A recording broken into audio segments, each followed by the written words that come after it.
Jai Shri Krishna. Good evening. Recently, I had taken a series of talks on the 10 Mahavidyas, and the Mahavidyas all live in the cremation ground. So we were we would start the talk with a meditation uh, related to the Mahavidyas and connected to the cremation ground. So if you all agree, we'll do that. It has nothing connected to the topic which we are going to talk about today. But if you're all willing, we'll do that meditation for 10 minutes before starting. So I don't know. Yes, we Yeah, can do it. yeah. Sure. Okay, please close your eyes. Okay, can you, Keto, can you start the music? Music. Yes. Yeah.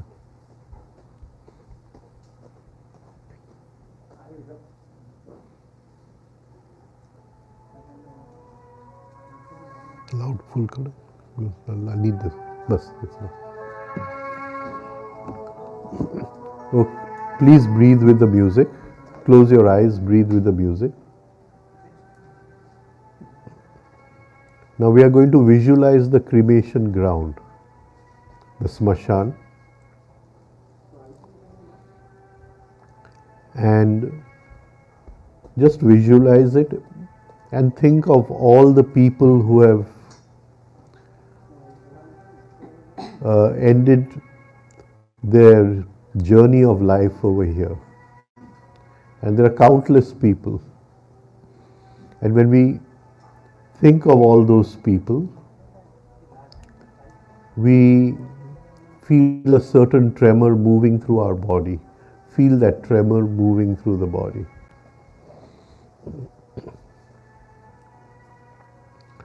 Now we are going to practice for the moment of death. So we visualize ourselves at home, lying on the bed, waiting for the moment of death. Before death comes, it gives us certain symptoms, certain signs that it is about to come. And let us try to experience those symptoms. When we are born, we experience life through the five senses. And the five senses come in contact with reality, which is known as the five elements: the earth element, the water element, the fire element, the wind element, and the sky element, ether element. Whatever we touch, see, feel, whether it is gross like the table outside or subtle like our thoughts and emotions, everything is composed of the five elements. So it is these five elements which have given us the opportunity to experience life.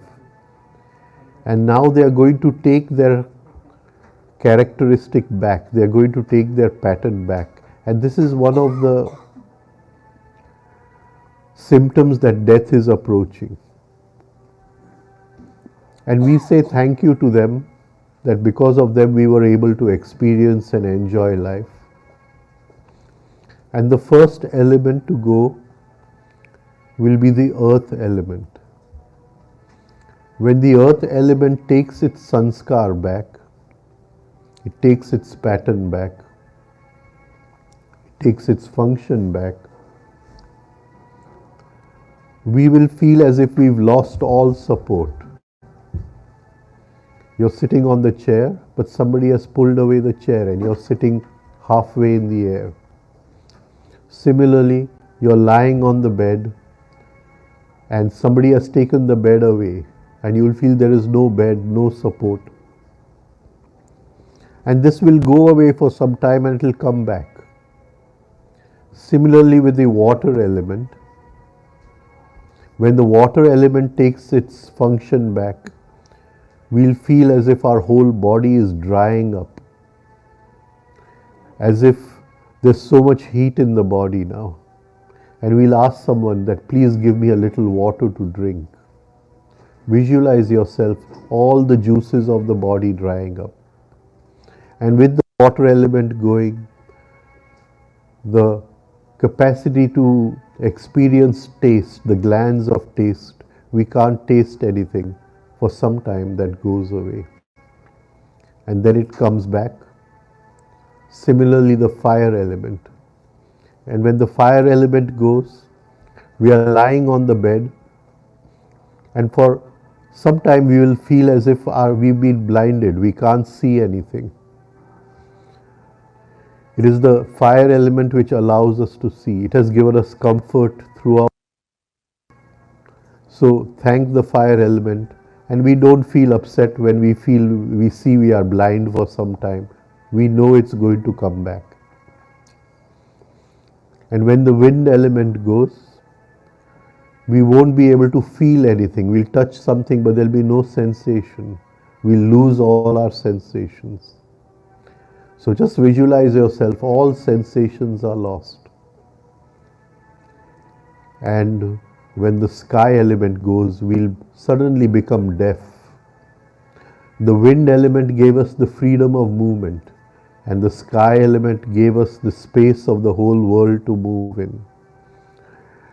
And when the sky element goes, the ether goes, we suddenly lose the capacity to hear, we become deaf for some time. And these symptoms will come and go, and as the moment of death approaches, these symptoms will suddenly become all crunched together, will come together. In the final moments, just before death comes, we'll feel a deep pulling in the body. Visualize that all your energy from every small corner of the body is gathering together and coming below the backbone as a small dot, a small bindu beneath the backbone. The rest of the body is now totally lifeless. Everything has been pulled beneath the backbone. And feel this pulling. This pulling is like the string of a bow.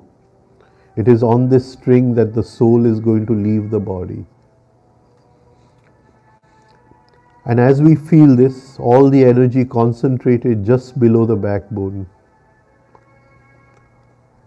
And in the last 3 minutes, before we die, we will experience our whole life in reverse order. The old man will become a young child again. So in 3 minutes, we will go through the experiences of life in reverse time. Just sense the milestones of your life going back till you were a young child. Decide what you want to change, where you want to change, where you made a mistake, what you want to change. And then as the moment of death approaches, in the final moment, we'll forget everything. There'll be a blinding light, and in light we forget everything. And we'll forget even our own name. Supposing I see you and I can't remember your name. Similarly, you'll be trying to look for your own name, but you can't remember your name. The moment has come, and that is the moment where the soul, visualize the soul going, opening an aperture in the head and going out. And look at your lifeless body from above. See 4 to 6 people come and take the body to the cremation ground and watch your body burning away to ashes. Nothing is left. Ashes is the absolute of the body. Nothing remains. And you're watching your body burn away. And then the fire also dies out, just the ashes remain. And then you feel a gust of wind which blows away the ashes, and just emptiness. And we will meditate on that emptiness for 1 minute.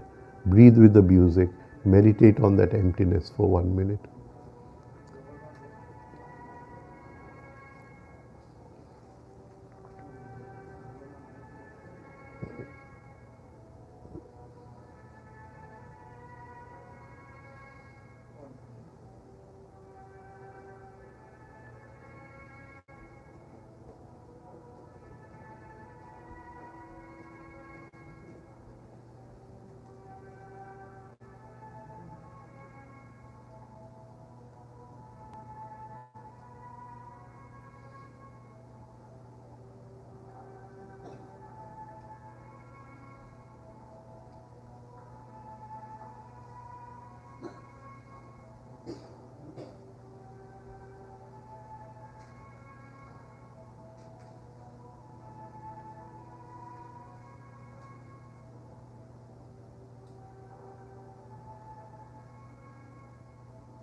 Slowly come back and slowly open your eyes.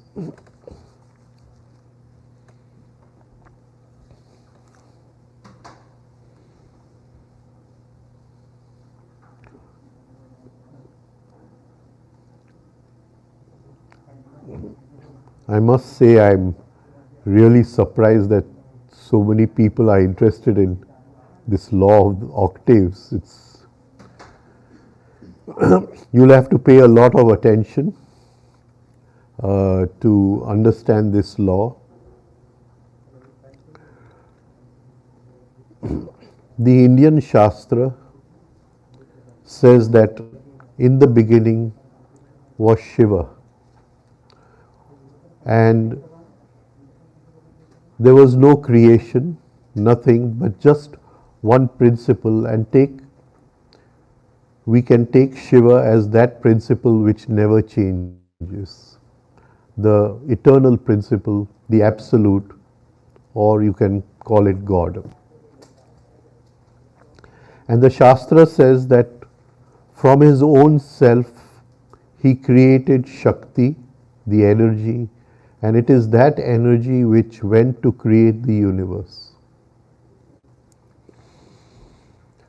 So today we are going to study by which laws the universe was created. And there are two fundamental laws. The first is the law of three, and the second is the law of seven, or the law of octaves.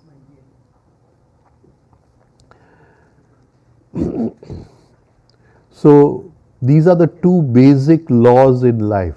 Everything in life moves according to these two fundamental laws. It takes some time to study these laws, and it takes much more time to be able to see them in operation in our daily lives. And we studied them in two ways. We study them outside in the universe around us, and we study their working within our psychic structure. And so there is a parallel study of the universe outside and of our inner psyche at the same time. Whenever truth expresses itself, and I do wish you all, I hope that in this lifetime you do reach to that state where our eyes can see the truth of life. That truth expresses itself only through these two laws, the law of three and the law of octaves. So we are going to study these two laws and try to see their working in life and within ourselves, in every thought, in every feeling, in every sensation, and every movement that happens within us. This law has been expressed in many religious systems in many ways. The law of three in India was called as Brahma, Vishnu, Mahesh. In the Christian theology, it is called as the Trinity, the Father, the Son, the Holy Ghost. So the law of three has been expressed in each and every religion.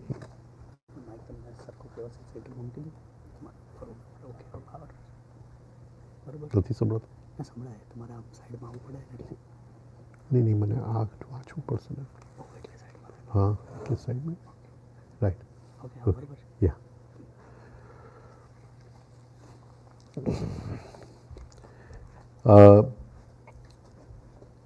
and we can see this law of three in so many theological systems throughout the world.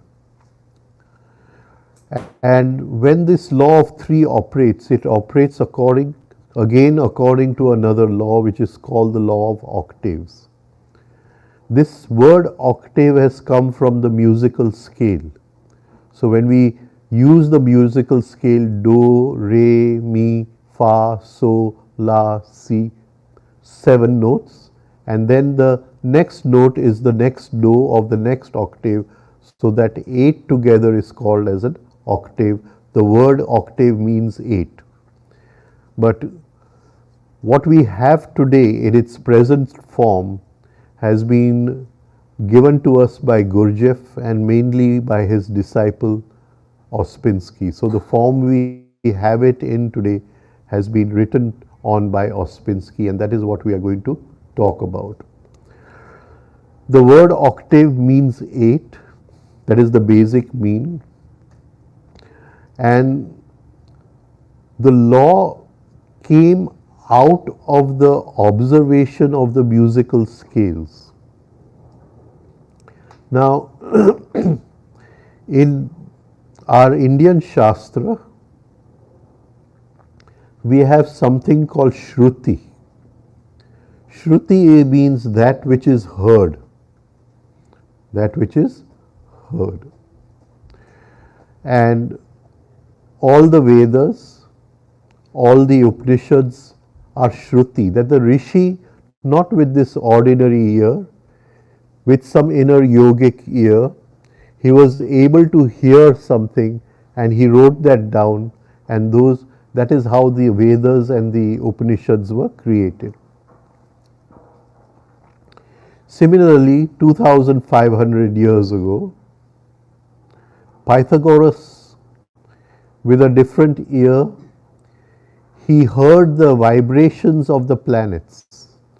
He heard the music of the planets as they moved around the sun. And he noted this down, and that is what became the musical octave. Right? And it is, in the West, we can say it was Pythagoras who first came about it. In the East, there was a rishi called Pingal, and Pingal was a great mathematician, and he heard this sound of the, what you call, spheres, as Pythagoras had heard it, and he wrote this down. Pingal is more famous also because his elder brother was Panini, the one who constructed the Sanskrit grammar. And many people say that Panini was also the Rishi Patanjali who wrote the Yoga Sutras. So this hearing of higher sound is called as Shruti. In that moment of hearing, there is no interference of thought, no interference of memory, because thought is memory, no interference of any sensation or feeling. It is, the mind becomes like an empty cup, just ready to receive the rainfall, and the Shruti is that which is heard, and that is how the rishis heard this. And they later, to explain it, they put it into the musical octave.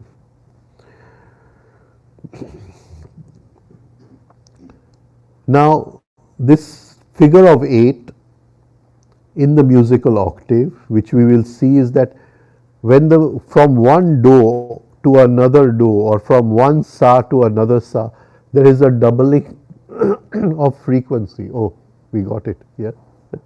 There is a doubling of frequency, and it is what we are going to talk about. This note, this law of octaves, is according to the musical scale. We are going to use the musical scale to express it.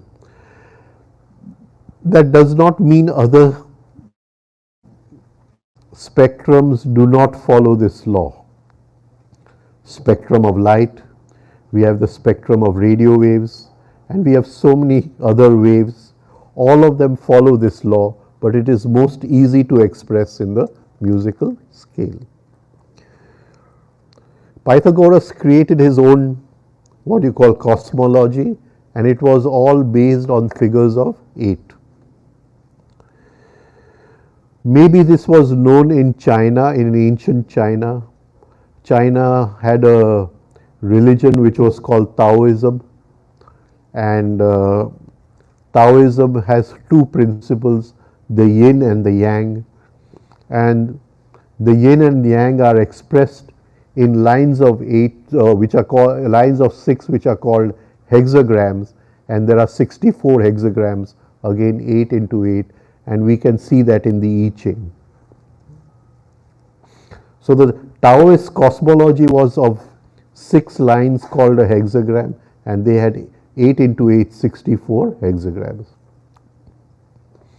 When Buddha started his teaching, he called it the Eightfold Path. Patanjali calls it as Ashtanga Yoga, the 8, what do you call, limbs of yoga, 8 Ashtanga of yoga. When we play chess, we have 64 squares, 8 into 8.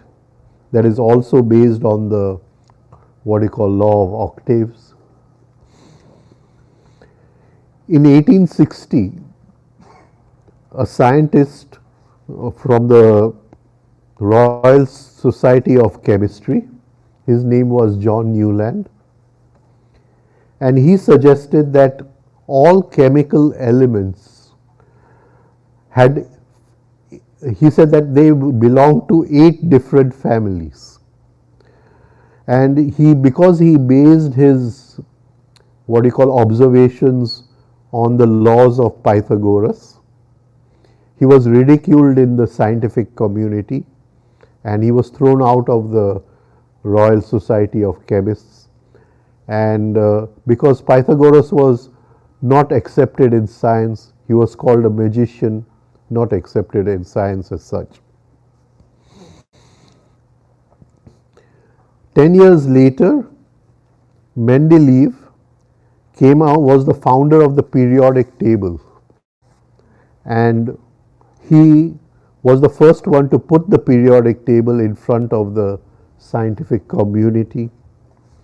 And when the scientists saw the periodic table, they saw 8 families, and in each family the repetition in the periodic table was at 8. And he'll just, I think Keta will just explain a little to you. Yes.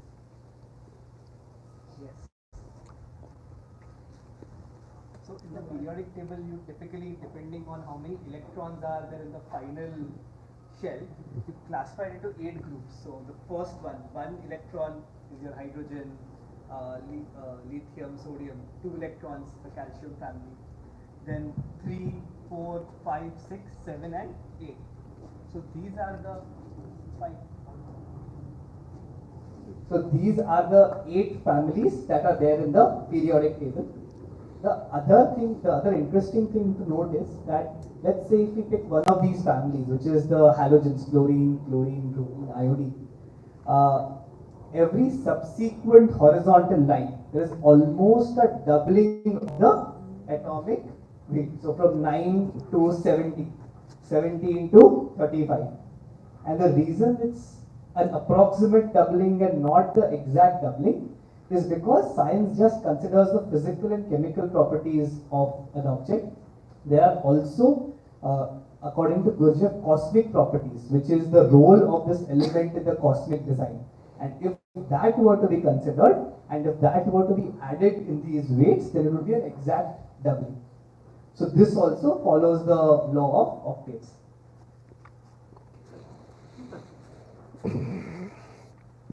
Now, yeah.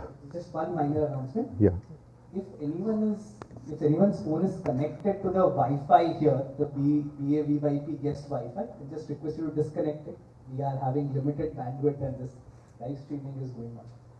If anyone's phone is connected to the guest Wi-Fi here, request you just disconnect it for the next 1 hour. So what about elements in the middle there? 21 through those elements? So these are those transition elements. So these elements are as you sort of go to lower, like, let's say heavier elements, there are some intermediate stages that come in. But most of the elements that we are concerned with or that we observe, right, or that we use are typically in these 8 families. Then when we Again, go to our Shastras, that is, we say Krishna was the eighth child. So again, we see the law of octaves there. Definitely, uh, Krishna's mother Devaki must have passed through an octave of suffering to be able to give birth to a child like Krishna. And when we see in the Mahabharata, we see Bhishma. Bhishma was also the eighth child. And when we compare Bhishma and Krishna, when Krishna was born, the jails opened, all the doors of the jail opened. And when we see Bhishma, his whole life, he was jailed in his pratigya, in his promise, right? So, I mean, there's a beautiful comparison. We can go into it some other time. It's a very deep comparison where we study Krishna and Bhishma side. But again there, and again when we go into Sankhya, they call it as Ashtada Prakruti, the five elements, Man, Buddhi and Ahankar. Man, Buddhi and Ahankar, the Ashtada Prakriti. They call it the eightfold Prakriti.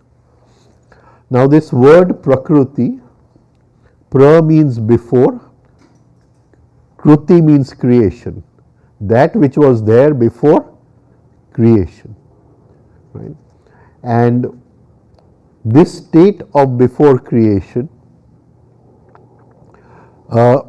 my teacher used to call it a state of inky darkness, and it is a state in which there are three forces, but those three forces have not expressed themselves. So before we study the law of octaves, we will study the law of three forces.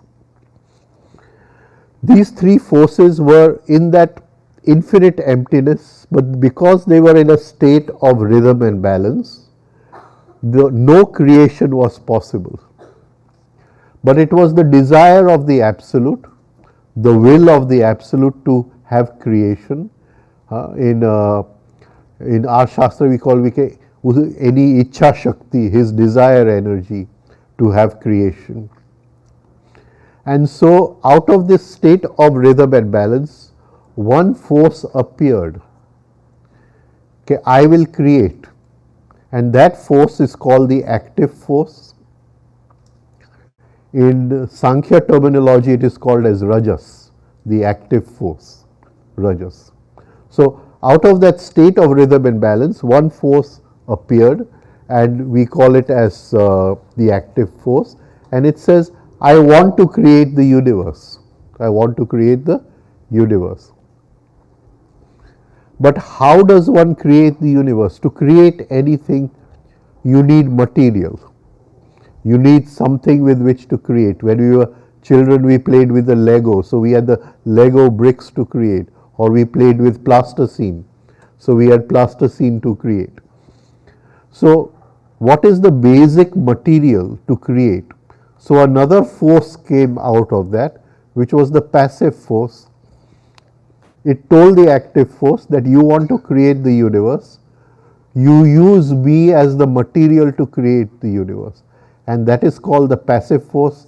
In again Sankhya, in our Shastra, in that terminology, it is called as Tamaguna. The active wants to create, but Tamaguna wants to become the object of creation. It wants to become the material of creation. Now, where there is desire to create and where there is the material to create, there has to be a third force, and that is the force which balances the two. I want to build a house. It's the desire to create. I need to use cement concrete to build the house. That is the material to create. But how much of cement concrete goes where, how it is placed, some force has to balance these two forces, and that is the intelligence which balances the active and passive. In Western terminology, it is called as the neutralizing force. In our Indian terminology, it is called as Satwa, that which balances Tamas and Rajas. Now we can see this in operation in everything in our lives. Wherever there is creation, right from a gross table or to the most subtle thought or emotion, everything is a result of the meeting of the three forces, right? So supposing I want to build a factory, so my desire to build the factory is the active force. But when I go to build the factory, obstacles are going to come. It's not going to be smooth running, right? Maybe next day the government increases the price of cement, or the cement producers get together and say, we make a cartel, we're not going to give it easily, right? Stone may not be available, this, that. So when I go to build, my desire to build a factory is met with resistance. This resisting force is called the passive force, right? And it is the intelligence which will tell me that how to get over the passive force. If the Satwa, the neutralizing force, neutralizes my desire, then I won't be able to build the factory. I'll make a loss and come back home. But if I create the intelligence at how to overcome the obstacles, so the neutralizing force neutralizes the obstacles, I will go on the way to build my factory. So in everything, it is these three forces which we must study, how they work and how they create everything. Now, the basis of this law is that everything is vibration. Everything is vibration. And according to this law, God is also, the absolute is also a vibration. Now, when we say everything is vibration, supposing we say sound is a vibration of air molecules, then we'll say air molecules is a vibration of what?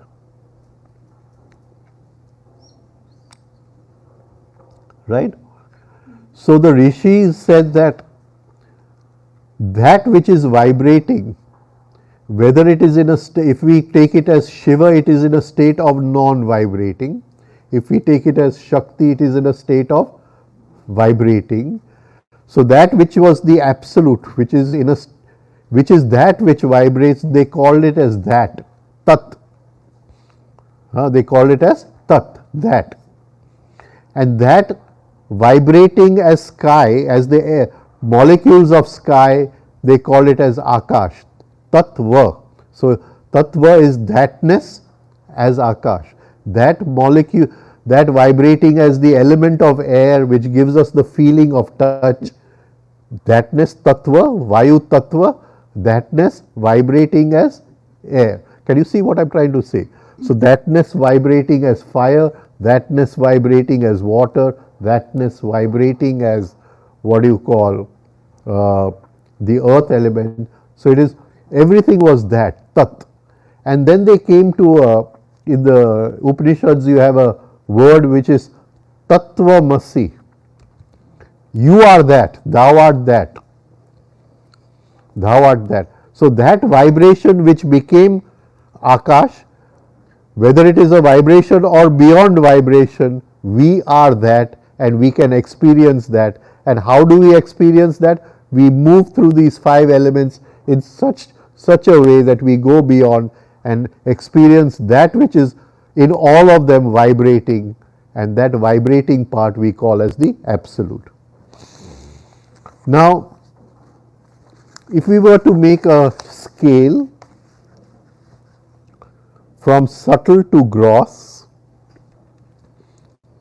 then the most subtle vibration would be the absolute or God, and from the absolute we would say that all worlds came, sun, all suns came, sun, and we would call this as a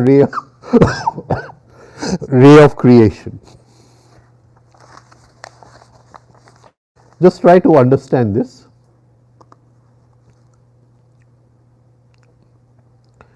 Each tattva, each element in our Shastra terminology has a subtle vibration which in the Shastra is called as tanmatra.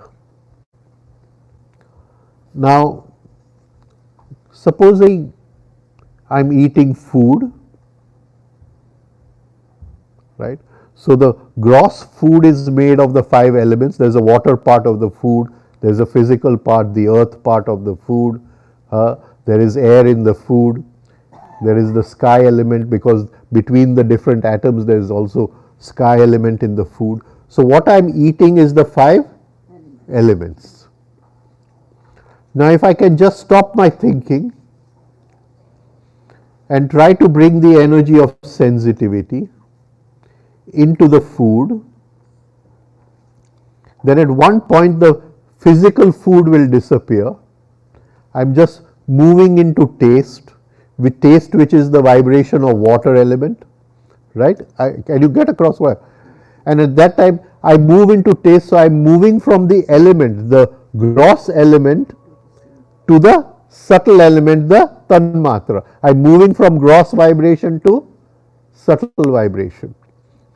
If I go into that subtle vibration and at one moment even food disappears, just the vibration of that taste remains, then beyond that vibration is that which is vibrating, and I may get a glimpse of that, I may get a sensitivity of that, and that is God.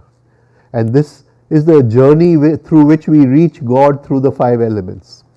We can take another example. Supposing I'm listening to music.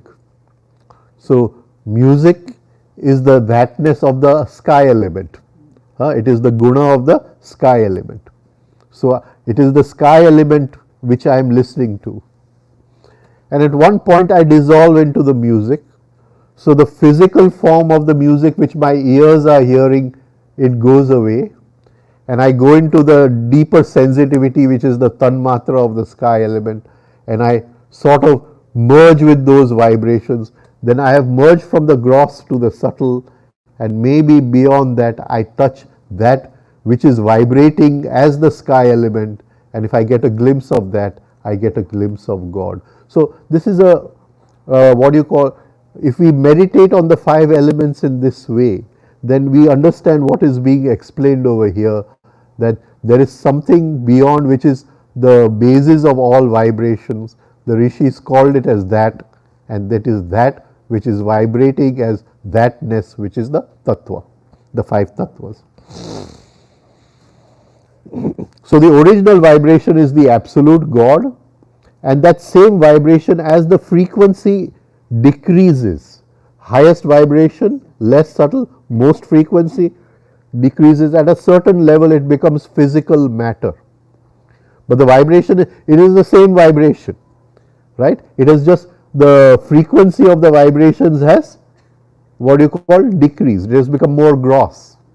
And when it becomes gross, when it comes into that gross plane, the Shastra calls it as bhu. We are in the bhu universe, the cellular universe, the physical universe.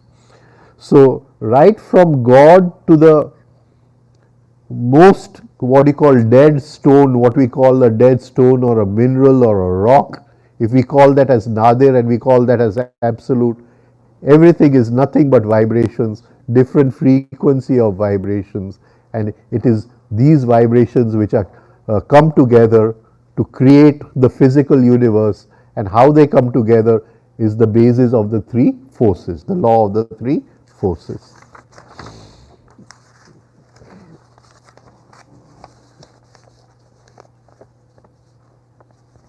Now, what are these 5 elements? Let us just try to explain these 5 elements. Can you explain the movement from the...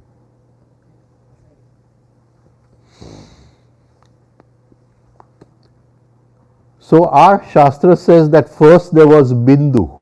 Bindu is just a dot. First there was Bindu. And that Bindu was the expression of the absolute, expression of Shiva, called Shakti.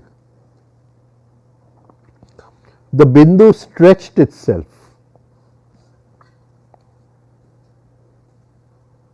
Okay.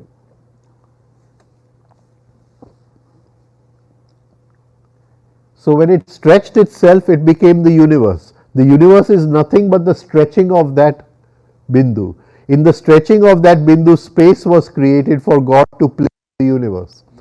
And this stretching created time at the same time. So space and time was born out of the stretching of the bindu. This universe, the physical, and when the rishis talk about it, it's not just the physical universe. They're talking about the physical, the molecular, the electronic. Bhu Bhuva Swaha.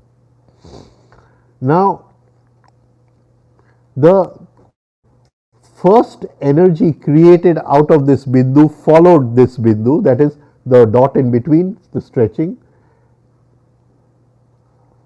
and it was called as Akash. And this is the symbol of Akash Tatva, a circle with a dot inside. The bindu has stretched to create space. Initially there was no space and it stretched to create space. Now, this Akash is not an empty space, it is full of energy, and that is why it is also called as prana. It is also called as prana, the most subtle prana. Now, if we see in this stretching,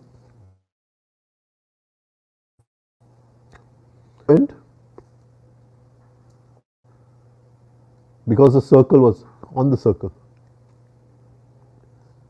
Yeah, a downward movement. This downward movement gave rise to the water element. Then a going to and fro movement. To going to and fro movement, which is called the Vayu Tattva or the wind element, and a rising movement called the fire element. So these three elements, the wind, the water and the fire, when they are not doing any creation, these three forces, when they are not doing any, they become the Akash Tattva, the space. They dissolve into space. They are in a state of rhythm and balance. And when they do creation, they become the fifth element called Prithvi, the earth element, which is denoted by a square. Square. If you've not followed, just ask me questions. If you've not. So, what are these five elements? They are just five forms of motion. There are five forms of motion. The initial motion was a dot with the stretching, right? And that gave rise to the sky element or the ether, the Akash. Within that was these other motions, downward motion, Jal Tattva, the upward motion, the fire element or Agni Tattva, and the going to and fro motion, which is called as Vayu Tattva. These three, it is through them that the universe was built. When they again go back into rhythm and balance and the universe goes back, they become space or Akash. When they create something, the chair or table or us, then it becomes Prithvi Tattva or the earth element. The bindu is what does bindu donate? The bindu donates the desire of God to create, the dot. Now here,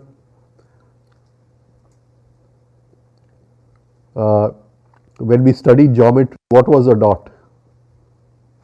In school, when we studied geometry, what was a dot? Huh? Something which has no, what do you call, length, breadth or thickness. Something which, right, has no, so then it is not occupying any space, right? It has no mass, no length, breadth, it has no weight. How does Euclid start his geometry? What is the first sentence which Euclid writes in his geometry? Suppose there is a point. You have to suppose there is a dot. So our whole thing is starting from, we suppose God had his desire and that desire was a dot, a point, and then from that all this came. That is how we are going to study these laws. And that point was the highest vibration, or the point of no vibration, that which is vibrates. Right? Now is it clear? Yeah. So Then of course Euclid goes ahead, when the point moves it becomes a line, and when the line moves it becomes a plane, and the plane moves it becomes a three-dimensional object, and we see the world in three-dimensional space, right? Now, this process of creation, it has a basic map, and we are going to talk about that map. And if we want to go anywhere, if we want to go on a journey,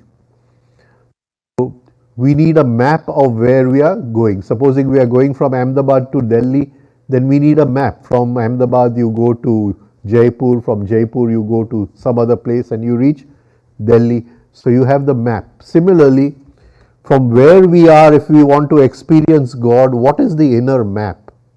And we're going to talk about that map in the next few days, how to experience that map.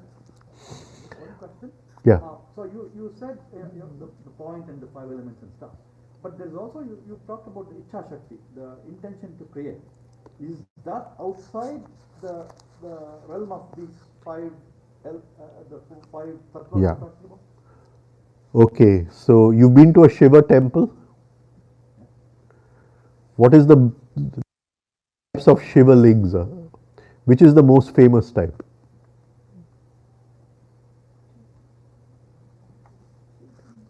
The Swayambhu. The Swayambhu ling. Be means to be, and to be within your own being. So the Hindu Shastra says that within Paramatma, within the Absolute, there are three, what do you call, whether you call it energies or vibration, what you want to call it. His desire energy, Ichha Shakti, his knowledge energy, Gyan Shakti, and his moving energy, Kriya Shakti. Now, where that came from is a wrong question. Yeah, because that is a question of the logical mind, and the logical mind is an idiot. It cannot experience that, right? So this is as far as we can go. So it is his desire which manifested as Shakti or a Bindu. But that Bindu was Shiva and Shakti, and we have a whole series of where Shiva and Shakti separated. But I don't want to go into that. It will be very, what you call, complicated. So there are different stages of Kala, Sadashiv, different stages where they break up. It's very interesting, but it's not a part of our, what you call, talk here. And then Shakti creates the universe. What is Shakti? She is three forces, right? When three forces are in balance, it becomes Akash Tattva. When three forces make any creation, it becomes Prithvi Tattva. The three forces, they are the water element, the fire element, and the what you call wind element. Now is it clear? In balance, it becomes Akasha Tattva. But don't they have to be in balance also to create? No, all creation is imbalance. Oh, I see. All creation is imbalance. The minute it is balance, it goes back into pralay. Now we call these as three forces, and we must understand the difference between energy and force. Would you like to explain? Huh? Yes. So if we look at physics, there's three distinct terms that we have. There is energy, there is force, and then there is work. Now, energy means energy that is just flowing around, right? So let's say there is air that is there here. Air has a lot of atoms and molecules that are moving around, right? There's a lot of energy in this air. But this energy is not pushing me around, right, or pulling me around. Why? Because this energy is scattered in all different directions. Everything is moving in different directions. So there is energy, but there is no net force in this energy.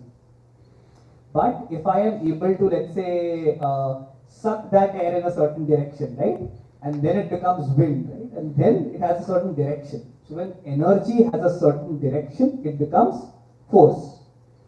Now, if there is force, does it mean that I am able to do work? Because I need a force that is strong enough to be able to cause a certain displacement or movement. So for example, right now I'm trying to move, but I'm not because there's friction. But if I'm able to give more force, then I move forward, right? This means that I'm able to do work because there is movement. So there is energy, but energy directed in a certain direction, a useful energy that becomes force. And when force causes some displacement, some change, that becomes work. Right. So, and this is very beautiful because in Indian terminology we use the word sadhana, not the actress sadhana, right? We use the word sadhana, that is when we do our, but Gurdjieff calls it as inner work, right? So I may have energy, but I'm pushing this and it is not moving, then even though energy is trying to create force, there is no work done because this is not moving. So when we want to transform inside, we have to create force out of that energy, and that force which we create has to do some work inside. So now in spirituality there are two directions, out and in, right? So out means down, in means up. So in creation, energy moves from up to down or into out. And when I want to experience the reverse creation, I have to create a force which can move from down to up. That this force many people call as Kundalini is a different thing, but we have to be able to create this force. So we've just touched upon what is the difference between energy and force. So force is that which gives energy a direction and is able to displace something to create work.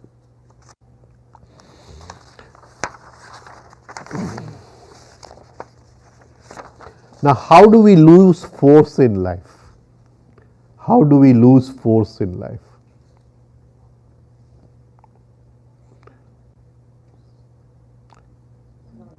Huh? Yeah. When we react. When we react, right? When we are in negative emotion, we lose force. Now, if we want to awaken from this dream of life, then we need that force which we are throwing out in negative emotions, right? Let us take this in another way. Supposing we have a little bit of money, right? And somebody wants to take that money away from us, right? And what will that person do? Now, when we are looking away, he will take that money away from us. Or when we are not aware of it, he'll take that money away from us. Similarly, every night when we go to sleep, when we go to bed, our soul goes inside to meet the inner spirit, and at one point in deep sleep, the soul and spirit merge. As we come out of deep sleep, the soul comes out of the spirit and it comes with a very powerful energy. Unless we have this energy, we cannot practice any form of spirituality. The energy to realize the divine comes from the divine, right? And so it is this energy which we gather in deep sleep. Now, there are people who want this. We are woken up in the morning with so much of energy, so much of pocket money, right? Now there are people who want to take this pocket money from us. And who is it that wants to take the pocket money from us? Nature. Nature. Why does nature want to steal energy from man? Why does nature want to steal energy from man? Come on, tell me. Why does nature want to steal energy from man? What is nature's source of energy? What is nature's source of energy? Where does nature get all its energy? From the sun. From the sun, right? We say we eat food, we get energy, right? So where does that food come from? From the sun, right? We say we breathe, we get energy. Where does that come from? Comes from the sun, right? So all nature's energy comes from the sun. But behind the sun, there is a divine sun. And that divine sun is sitting in everyone. So in deep sleep, we meet that divine sun and come back with some very powerful energy. And nature wants that energy because she cannot produce that energy. She wants it for her own purpose, right? What does she do? What does she do? Say it's very hot. I wake up in the morning and it's very hot. I've got irritated. What happens? That fine energy which I collect at night, I have given to nature. Can you understand what I'm trying to say? Or the wife says that make your own tea, I'm not going to make tea for you. And I get upset with the wife, then the fine energy which I've collected at night, I give to nature. So whenever we react, whenever we, indulge in any form of negativity, we are giving that fine energy which we have collected, which is ours. We have to use it for our purpose. We are giving it back to nature. Nature uses it for her purpose. She has got an energy which has not come from the sun. Which has not come from the sun. It has come from some higher source than the sun of the sun. Yeah. So this losing of energy by this negativity, does it relate to the karma as well? Because they say that don't waste your karma or increase your karma by showing this negativity or reacting. What is karma? Action or a reaction to any kind of action. Okay. I'll try to explain it very simply, in a very simple way. We won't go into the philosophy of karma. It's too, you and I both will have Advil, right? Okay. So, but if you understand it, you've understood the philosophy totally. You don't have to understand that. Supposing I lose this energy, which I've gathered in the night in deep sleep, by getting angry. By getting angry. Right? Why have I got angry? What is the cause of my anger?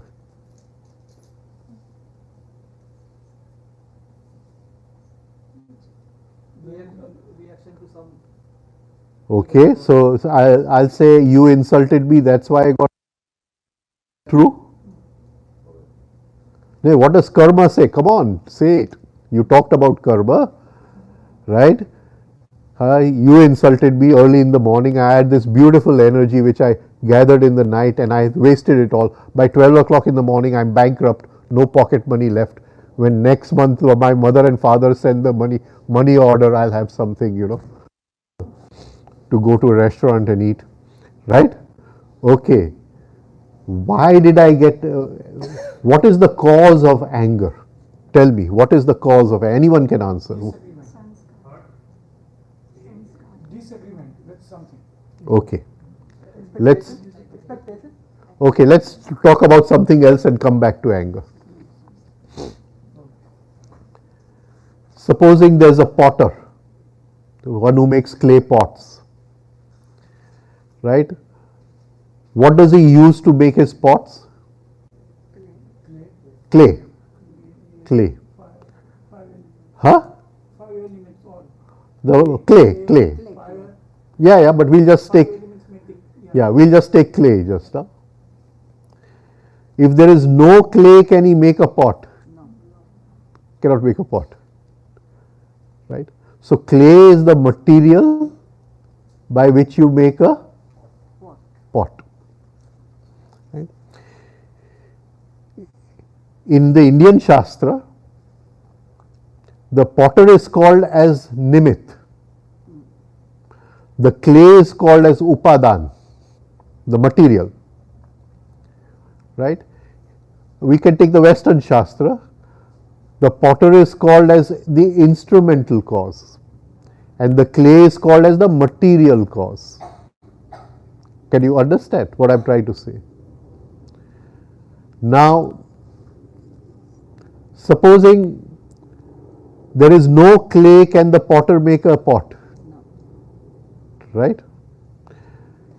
If within me there is no material called anger, if 100 potters come and insult me, can I get angry? No. So what is the cause of anger? Within you, you had an anger. I am already holding the material called anger Inside. within me. Can you understand what I am trying to say?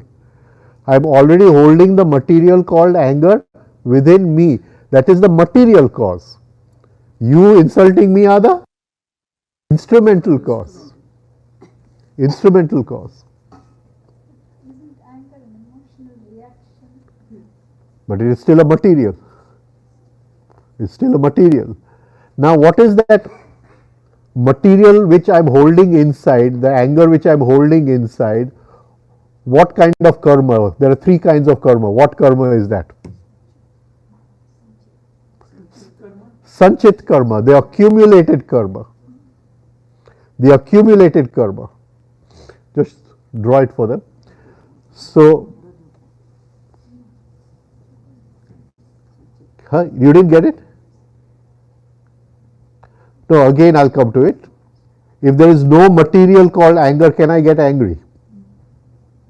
No, not possible, right? Now, then show that 100 units of anger. Now, when I get angry, what happens? When I get angry, what happens? Supposing in my unconscious mind, I am holding 100 units of anger. This is just to give you an example. You want to know karma, I am giving it to you in very, what do you call, ordinary, this thing. I am holding 100 units of anger. Now when you insult me, what happens? What happens? Out of those 100 units, one comes from the unconscious mind to the angers are there.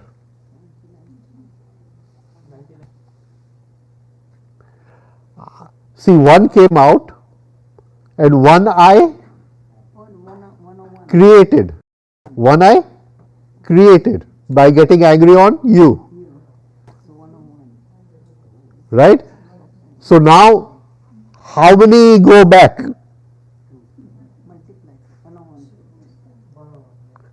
Two go back. No, one came out. So this one came out. One came out. What do we call it in karma? That 100 which was lying there, we call it as Sanchit karma. One came out, it is called as Kriyaman, the active karma. The active karma. Right? But one created one friend, Prarabdha karma, and that goes back to meet the Sanchit karma. Can you understand now the law of karma? This is a simple law of karma. For anger, you can substitute what you want. It never gets destroyed. Huh? The anger element never gets destroyed. It will get destroyed. It will transform into something higher. Now, let's go a little deeper into this. Up till now, you understood? Yes. What is karma? Right. Okay. Now, why did you insult me? Why did you insult me? You're talking of karma, so now, why did you insult me? Come on, come on. I invited you.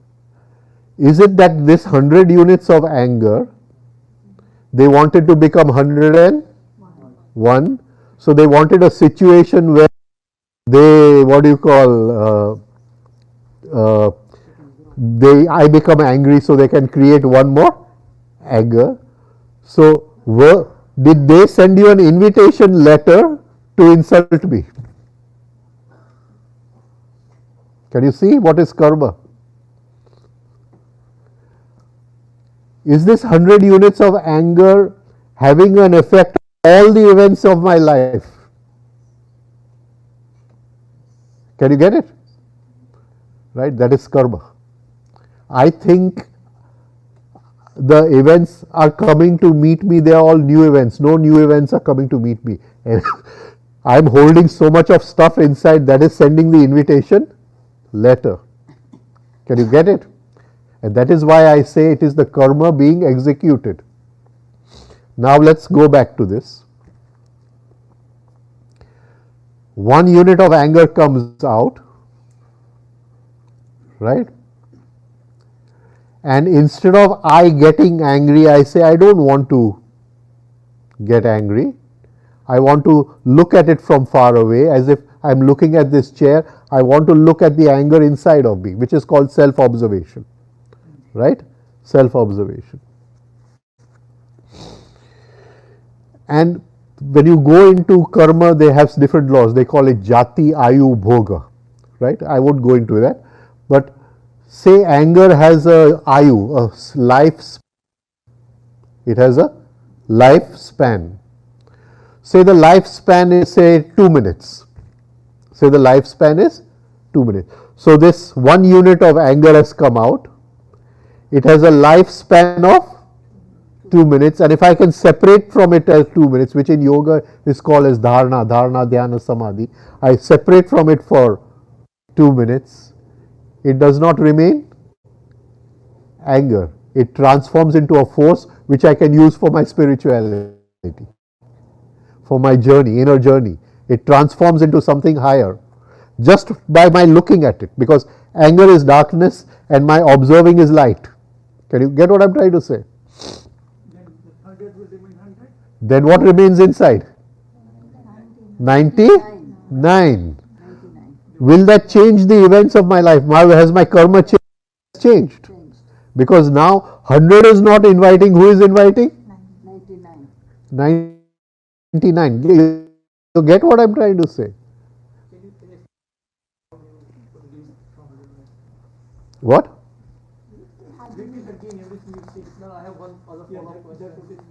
Yeah. So there are some short-tempered people and there are some normal people. So does that mean that short-tempered people has 1,000 anger, or they have 100, but the tendency to transfer one is very quick than No. normal other people? No, they have 1,000. They have 1,000. Right? Sadhana is nothing. Inner journey is nothing but being free of this 100 units. And this is a small example. I've taken anger. Like that, we have so many things. I've just taken a small anger. Can you see? I come to your home and I may see your TV, and suddenly I want a TV like this. Can you see that feeling of jealousy comes? So it doesn't have to be anger. The jati could be anything. What I'm trying to say, it could be of any jat. Can you get what I'm trying to say? But what I'm just giving you a simple example to make you understand that here 1 unit of anger, I reacted, and I paused the reaction. I stopped the reaction. I'm looking at that anger. I don't want to be angry. I'm not going to allow it to. So it will transform. So now how many remain inside? 99. If it had created a new friend by my getting angry, then it would have been 101. Now I would be more short-tempered. You understand what I'm trying to say? Because now the pattern of anger has become even deeper. But I destroyed one. Will it change my whole life? That moksha from one pattern of anger, that freedom from one pattern of anger, will it change my whole life? Just draw the line.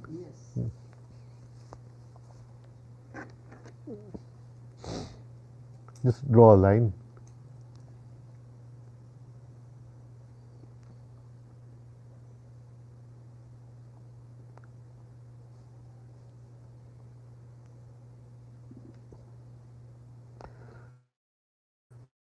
Now, supposing I take this as my line of linear time from birth to death. There are other times which we are going to go into in this.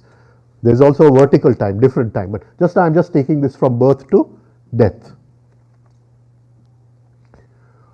And put those X's as different events in my life. Now, these are different events. Life is nothing but different events coming to meet me. Try to understand the essence of the event. Don't try to take the form of the event. Right? Now, if I am holding a lot of suffering inside, the essence of the event is suffering.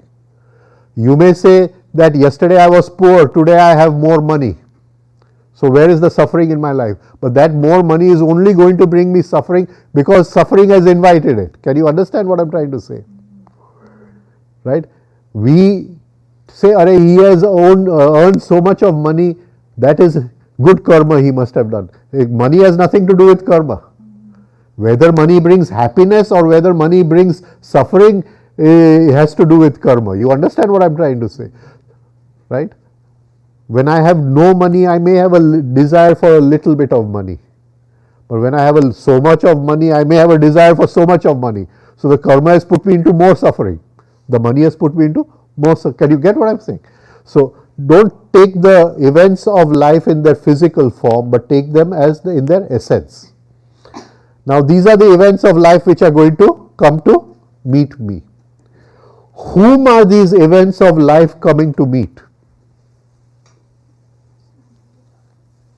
Whom are these events of life coming to meet?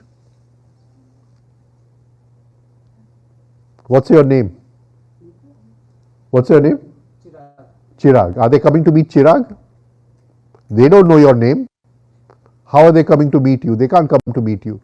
So, whom are those events of life coming to meet?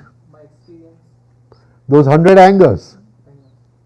Those 100 angers. Can you get what I'm saying? Now, this is my linear time, birth to death. Supposing at this point there is an accident in my life. An accident. Whom is that accident coming to meet?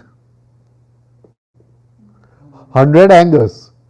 But here I have observed one anger. How many are there now? 99. Does my line of time change?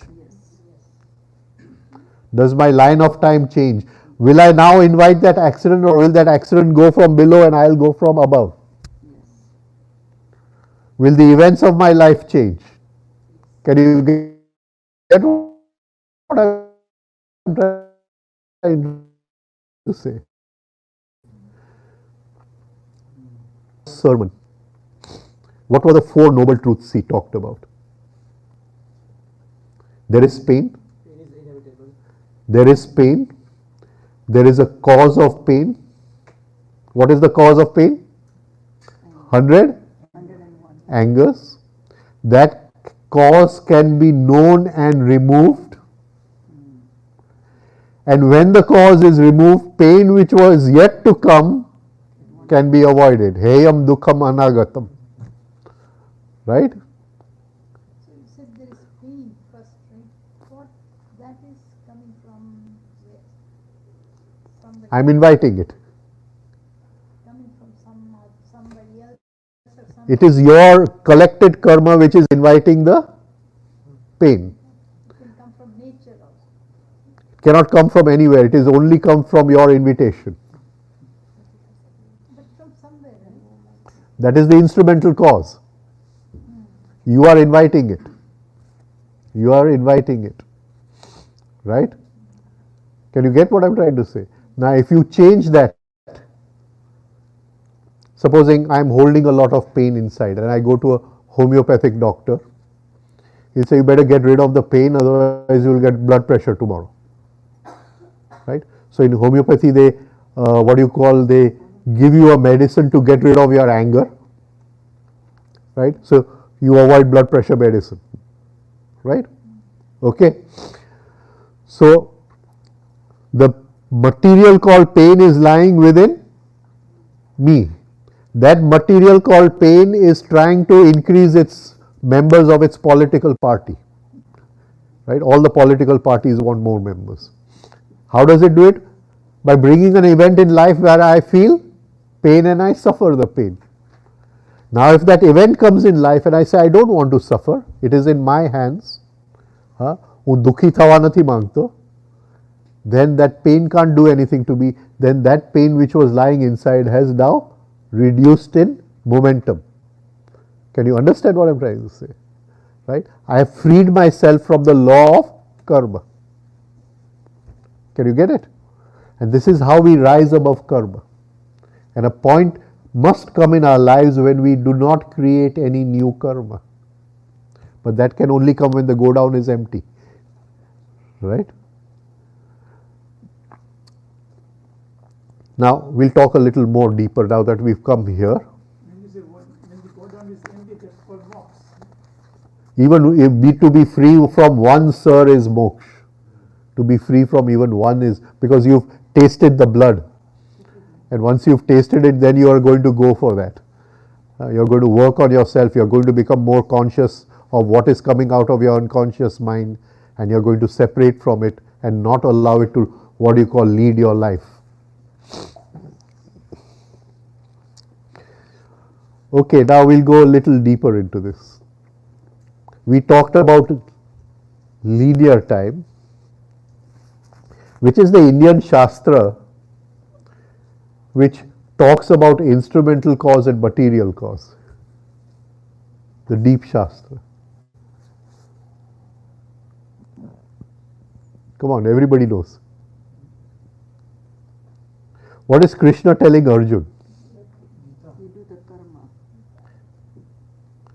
What is Krishna telling Arjun? Yeah, you do your duty without You are not the cause of their death. You are only the nimit, the instrumental cause.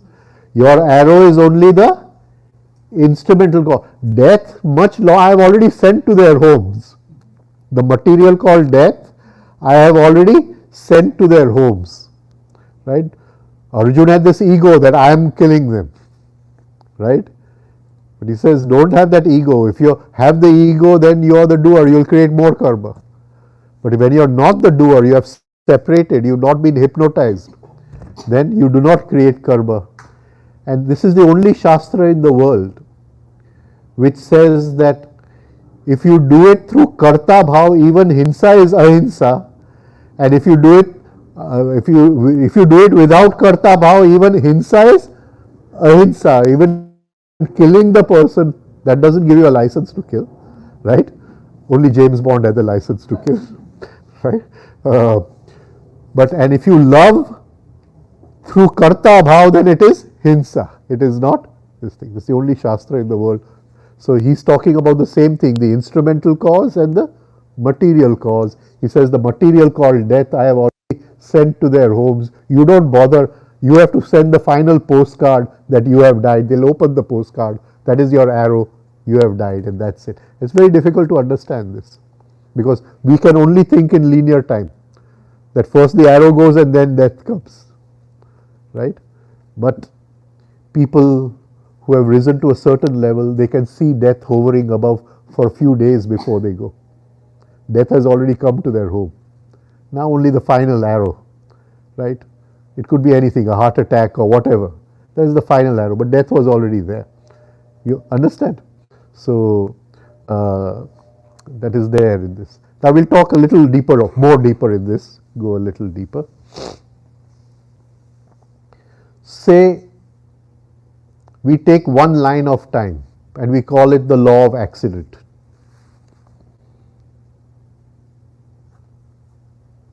You'll have to rub this out, huh? So we take one line of time and we call it the law of accident.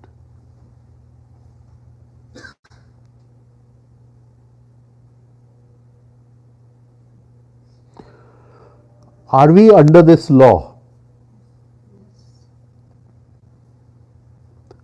Why are we under this law?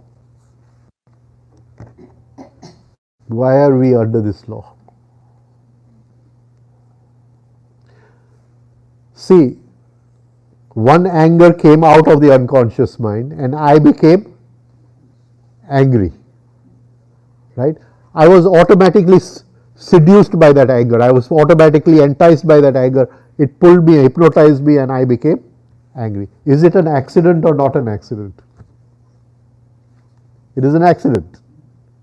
It is an accident. I have not made any effort against. It's just happened automatically, mechanically. It's an accident.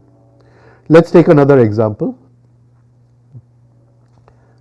Supposing I fail in the exam and I get depression. What is the exam? It acted as an accident. It acted as an accident. I failed in the exam, so the exam was an accident for me. You insulted me, I got angry, your insulting was an accident for me. Don't take accident as two cars banging with each other. Right? So whole day am I living in this law of accident? Everything is happening due to outer circumstances. See, plants respond to external stimuli. Animals respond to external stimuli. They have no choice. Animals have no choice. Man has a choice. This choice is called as free will. He has only one free will, whether to respond mechanically to external stimuli or respond through his intelligence, respond through his awareness. Now we can take it in another example. If one lion comes in heat, right, what happens to all the other lions? They all come into heat. They don't have a choice. Lion does not have a choice. Right? He cannot say, like man says, that I practice brahmacharya, I won't come in heat. Right? He comes in heat, he has to look for his mate, and that's it. Whilst man can say, I can abstain. So that is man's free choice. Animals